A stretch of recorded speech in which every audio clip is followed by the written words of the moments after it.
Ryan Steinerkert with Cody Lundgren, head coach of the Rich Lady Rebels. Coach, your take on the tight loss against Tabiona? Our girls came out and played hard, and, a few of the shots didn't go for us at the end, and we should have shot better from the free throw line, and we didn't get it done there. So, props to Tabiona.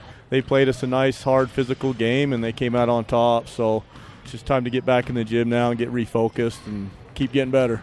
Going into it, especially looking at last year, there were more defensive battles against Tabiona. Did you expect a more high-scoring game Friday? No. Well, it's hard to tell. Sometimes you'll get a good defensive shutout in a low-scoring game, and sometimes girls are just shooting the ball well and the buckets are dropping. And that's what happened the other night. It was kind of a shootout, and it was a packed gym. I appreciate all the fans coming out and supporting our team, and the band was there playing. It was an awesome high school basketball game. Puts a little pressure on your shoulders now obviously you got to beat the other teams in the region, and then you're going to have to try and win at Tabiona. Yeah, it's part of the number game where you can put a lot of stress on yourself, but right now we're just focused on getting better for Manila here this week, and we got to keep focused on just that next game, and that's where we're working right now.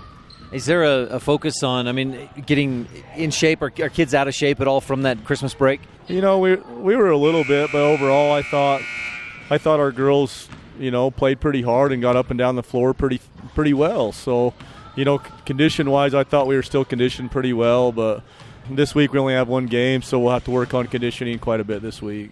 What do you know about Manila? Not a lot. Their JV team was pretty decent last year, and Coach Hughes is gone now, and he's with the boys team, and Coach Anderson's back with the girls. I think he's coached the varsity girls a couple different times there, and he's a good coach, and it'll still be a good program. So we're getting prepared. We're not going to overlook those girls at all. We're going to get prepared and go for a hard game up in Manila. They've got 3 or 4 girls that have a lot of varsity experience, maybe even started 2 or 3 years. Yeah, they got, I can't remember their names for sure, but they've got a couple girls that can shoot the ball real well, and a lot of times they don't make a lot of mistakes, and they play lockdown defense. So that gym's always a competitive gym to play in, and it's a tough place to play. So we're ready for a battle. Do you feel more pressure, though, going in at 0-1 in the region? Yes and no. It'd be nice to be 1-0 in the region right now, but, it is what it is. I wouldn't take anything away from our girls, how we played last game.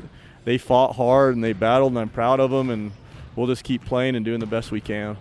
The way you played against Tabiona and what I know about Duchesne, it's just a dogfight with those 3, and I think any one of you could beat the other one on any given night. Yeah, and that I knew that coming into this season. I knew Region 17 would be very competitive, and I think it's good for 1A girls basketball. It's a very competitive league this year.